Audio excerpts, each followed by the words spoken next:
আব্বা, আমার একটু রাত্রে ফিরতে দেরি হবে। পশ্চিম পাড়া তাফসিরুল কোরআন মাহফিল আছে তো, এই জন্য। তা বক্তা কে আসবে আর কোথা থেকে আসবে? বক্তা হচ্ছে আন্তর্জাতিক মানের বক্তা, মুফাসসির কোরআন, দেশব্যাপী সবার কাছে জনপ্রিয়তা আছে।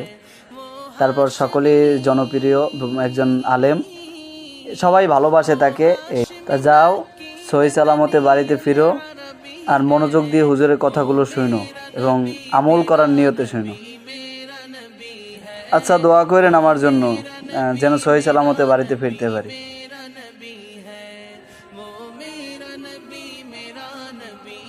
কিছু বলবেন নাকি?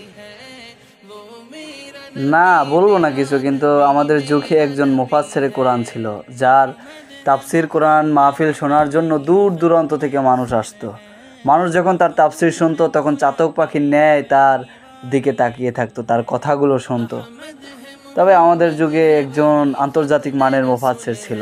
আমরা ছোট ছিলাম তখন, আমরা তার মর্যাদা ঠিকমতো ভাবে বুঝতে পারিনি, এবং আমাদের দেশের যে প্রশাসন ছিল, সরকার ব্যবস্থা ছিল, তাকে ঠিকমতো মূল্যায়ন করতে পারিনি। তার পর অবিচার করতো, সেগুলো চিন্তা করতেছি। আবার কবে দেখা হবে আমি জানি না, তবে একটা দাবি করে যাব, আমি সাইদি আল্লাহর এক নগণ্য গোলাম।